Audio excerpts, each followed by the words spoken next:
한국의 한 골목길, 한 프랑스인이 무언가에 쫓기는 듯 절박한 목소리로 소리를 지르고 있습니다. 이러다 저 죽어요. 제발 문 좀 열어주세요. 전 세계 최고 수준의 치안을 가진 한국에서 누군가에게 쫓길 일도 죽을 일도 없을 텐데 이 남성은 대체 무슨 이유로 절박하게 소리를 치는 것인지 자세한 내용 살펴보도록 하겠습니다. 프랑스인의 사연입니다. 안녕하세요. 저는 프랑스의 대학생인 가스파르라고 합니다. 다들 해외여행에서 각자만의 경험을 해보셨겠지만 제 생에 가장 특별한 경험을 했던 나라는 단연 한국인데요. 저는 한국에서 정말 죽고 싶을 정도로 끔찍한 지옥과 천국을 둘 다 경험했거든요. 일단 저는 한국에 대해 무척이나 관심이 많았지만 프랑스와의 엄청난 거리 때문에 쉽게 도전할 용기가 나지 않아 여행을 미뤄왔습니다. 그러다 저는 친구 손에 이끌려 관심도 없던 중국 교환학생을 끌려가게 되었고 중국에서 한국은 몹시 가까우니 이 기회에 교환학생을 마치고 한국을 방문하게 되었죠. 사실 중국에서의 경험 때문에 한국이 더욱 특별하게 느껴지는 것일 수도 있는데 새로운 곳에서의 적응력이 무척이나 뛰어난 저지만 중국은 도저히 적응할 수가 없는 국가였거든요. 중국에서 겪은 황당한 일들이야 원한다면 하루 종일도 할 수 있지만 그중 제게 가장 충격적이자 치명상을 안겨준 문화는 바로 중국의 화장실 문화였습니다. 저는 굉장히 건강한 장을 가진 사람으로 볼일을 보는데 지장이 생긴 적은 단 한 번도 없습니다.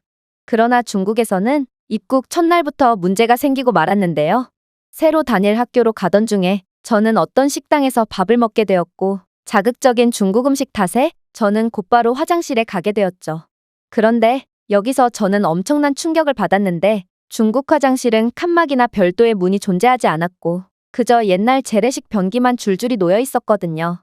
적응력이 뛰어났던 저는 이들의 문화겠거니하고 받아들였고 마지막 한 칸 남은 자리를 차지했습니다. 하지만 문제는 이들의 시선이었어요. 중국인들은 볼일을 보면서도 외국인인 저를 뚫어져라 쳐다봤는데 제 옆과 맞은편의 중국인은 저를 정말 노골적으로 쳐다보더군요. 그래서 아무리 장이 튼튼한 저지만 그곳에서는 도저히 볼일을 볼 수 없었고 이날의 일은 제 트라우마로 남고 말았습니다. 심지어 이후에 간 학교 기숙사에서도 중국 학생들은 문을 닫고 볼일을 보면 답답하다며 공중화장실의 문을 전부 다 뜯어놔버려서 화장실은 개인 공간이 전혀 없었습니다. 그리고 이들도 한치의 예외 없이 맞은편에서 볼일을 보는 저를 뚫어져라 쳐다보더군요. 저는 도저히 이런 곳에서 볼일을 볼 수 없었고 화장실을 아무도 이용하지 않는 새벽까지 참았다가 볼일을 보는 습관을 가지게 되었습니다. 그렇게 저는 변비라는 팔자에도 없는 병을 얻게 되었죠. 심지어 저는 중국인들의 눈빛을 아직까지도 잊지 못해서 낯선 곳에서는 볼일을 아예 볼 수 없을 정도로 심신이 피폐해져 버렸습니다. 그 상태에서 간 게 바로 한국이었습니다. 일단 저는 한국에 오자마자 식사를 하러 갔는데요. 한국에 다녀온 경험이 있는 다른 프랑스 친구들은 한국 음식은 엄청나게 맵다며 호들갑을 떨었지만 저는 중국 음식에 적응이 되어 있던 터라 호기롭게 김치찌개와 제육볶음을 주문했습니다. 그리고 이 음식들을 맛보자마자 한국과 중국의 결정적 차이를 느낄 수 있었는데요. 바로 중국 음식은 기분 나쁘게 맵다면 한국 음식은 기분 좋게 맵다는 것입니다. 저는 김치찌개를 먹으며 땀과 콧물까지 흘려야 했지만 그건 세상에서 가장 상쾌한 땀이었고 한국의 식당은 물과 휴지도 무료로 제공해줘서 정말 마음 놓고 땀을 흘렸던 것 같네요. 한식의 문제점이라면 그 냄새를 정말 거역할 수가 없다는 것일 정도로 한식은 맛도 좋지만 냄새는 너무도 압도적이었는데요. 저는 배가 불러서 제대로 걷지도 못하면서도 다시금 엄청난 냄새에 이끌려 식당 안으로 들어가곤 했거든요. 특히 치즈 닭갈비가 정말 인상적이었는데 프랑스산 치즈는 세계적으로도 유명하고 저 또한 고품질의 치즈를 먹어본 적이 많음에도 한국에서 먹은 치즈 닭갈비의 치즈 맛에는 반도 못 따라오는 것처럼 느꼈습니다. 이런 것을 보면 한국인들은 음식의 조화를 굉장히 잘 맞추는 천재라는 생각까지 해봤네요. 어쨌든 그렇게 저는 냄새에 끌려 이곳저곳에 끌려 들어간 결과 한국에서 떡볶이나 닭볶음탕, 양념치킨 등 매운 음식을 엄청나게 먹게 되었는데요. 이렇게 매운 음식을 너무 많이 먹어서 그런지 한국에서의 3일차 때는 갑자기 뱃속에서 신호가 오는 것을 느꼈습니다. 불운하게도 그때 저는 길거리 한복판에 있었는데요. 다들 공감하실지 모르겠지만 갑작스럽게 찾아온 신호만큼 고통도 그에 비례하죠. 그래서 저는 비오듯 흘리는 식은땀을 닦으며 황급히 근처 아무 건물이나 들어가게 되었습니다. 다행히 저는 이곳에서 곧바로 화장실을 찾을 수 있었는데 아쉽게도 그 화장실은 대리석으로 된 무척이나 좋아 보이는 화장실이더군요. 이 말은 꽤나 비싼 요금을 지불해야 하는 화장실이라는 것을 뜻하기 때문에 저는 긴장이 되었습니다. 그런데 화장실 입구에는 화장실 요금을 내는 기계도 돈을 걷는 사람도 아무도 없었는데요. 저는 너무 급한 나머지 실례를 무릅쓰고 일단 돈을 내지 않고 화장실로 들어가게 되었습니다. 화장실은 멋졌어요. 고상한 클래식 음악이 나오고 있었고 냄새나고 습한 화장실이 아닌 온도와 습도가 최적화되어 있는 고급 화장실이었거든요. 저는 돈을 얼마나 내야 할지 두려워져서 볼일을 보는데 영 집중하지 못했고 그렇게 되니 안 그래도 변비였던 저는 도저히 일을 마무리할 수가 없었습니다. 이 정도 화장실이면 얼마나 지불해야 할까? 5유로는 내야 할 것 같은데 결국 저는 깔끔하게 일을 보지 못하고 화장실에서 나와버렸는데요. 그렇게 나오면서도 휴지와 온수, 비누까지 구비되어 있는 화장실을 보고 절망하고 말았습니다. 아니, 이 정도면 7유로는 내야 할 거야. 망했군. 하지만 여전히 화장실 요금을 받는 사람은 보이지 않더군요. 저는 뭔가 이상해서 1년에 한 번씩은 꼭 한국 여행을 간다는 한국여행 매니아 친구에게 연락을 하게 되었습니다. 그리고 그녀는 제게 충격적인 이야기를 해주더군요. 가스파르, 당장 10유로를 꺼내봐. 화장실 요금이 10유로나 하다니 저는 절망한 채 지갑에서 10유로를 꺼냈습니다. 그러자 그녀는 말을 이어나가더군요. 그리고 그 10유로를 네 이마에 붙이고 나는 멍청이입니다를 외쳐. 말을 끝마친 그녀는 혼자서 엄청나게 웃더니 한국에서는 모든 화장실이 무료라면서 그저 한국의 엄청난 인프라를 즐기라고 말하더군요. 그녀의 장난에 당한 저는 몹시 분하면서도 어떻게 이런 화장실이 무료인 것인지 정말 충격을 받을 수밖에 없었습니다. 유럽에서는 이 정도 시설에 발끝도 못 미치는 낙후된 화장실일지라도 무조건 요금을 받을 뿐만 아니라 그마저도 유료 화장실이 얼마 없어서 풀숲이나 골목길이 간이 화장실처럼 변해버린 지 오래입니다. 하지만 한국은 그냥 근처 건물 아무 곳이나 들어가면 엄청난 시설의 무료 화장실을 사용할 수 있다니 선진국도 이런 선진국이 없다는 것을 느꼈습니다.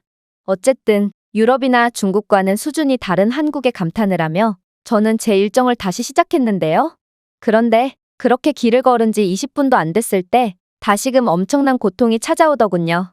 아무리 제가 변비더라도 이번 신호는 진짜라는 것을 본능적으로 알았고 저는 엄청난 위기감을 느끼고 다리를 꼬았습니다. 하지만 제가 있는 곳은 가정집들만이 가득한 주거단지였고 화장실이 있을 만한 건물을 도저히 찾을 수 없었습니다. 저는 정말 단 10초도 참지 못할 것 같았고 그 짧은 순간에 중국인들처럼 길 후미진 곳에서 몰래 볼일을 보고 도망가 버릴까도 진지하게 고민해 봤으나 그동안 제게 한식을 잘 먹는다며 콜라를 무료로 제공해주거나 2인분 이상을 주문해야 하는데 제게만 특별히 1인분어치를 팔아준 고마운 한국인들을 생각하니 도저히 그런 파렴치한 짓은 할 수 없었습니다. 저는 하늘이 노래짐을 느꼈고 더 이상의 생각은 할 수 없었기에 누가 봐도 가정집처럼 보이는 곳으로 가서 문을 두드렸습니다. 아마 그때의 저는 너무도 절박해서 한국은 모든 건물에 무료 화장실이 있으니 가정집에도 무료 화장실을 구비하고 있을 거라고 생각했던 모양인데요. 이건 정말 바보 같은 생각이었죠. 화장실이 없는 집이 어디 있겠냐만 도대체 어느 겁없는 사람이 생판 모르는 외국인 남자를 자신의 집에 들여보내줄까요? 하지만 그렇게 나오신 한국인 할아버지는 정말로 저를 자신의 집 안으로 안내해 주셨습니다. 식은땀을 줄줄 흘리며 고통스러워하는 저를 본 할아버지는 제가 너무 급해서 번역기 앱을 사용할 생각도 못하고 불어를 구사했음에도 제가 원하는 것이 무엇인지 안다는 표정을 지으시며 자신을 따라오라며 손짓을 하셨는데요. 그렇게 저는 화장실에 갈 수 있었고 변기를 보자마자 안도감이 들어서 그대로 바지에 실수를 할 뻔했지만 가까스로 2초를 더 참고 변기에 제 모든 영혼을 쏟아부었습니다. 이러다 변기가 넘치는 건 아닐지 걱정이 될 정도로 저는 정말 엄청난 양을 배출해냈습니다. 그렇게 제가 쉬지 않고 악마의 덩어리를 배출해내는 순간에도 저는 제가 지금 무슨 짓을 한 건지 당최 믿기지가 않았습니다.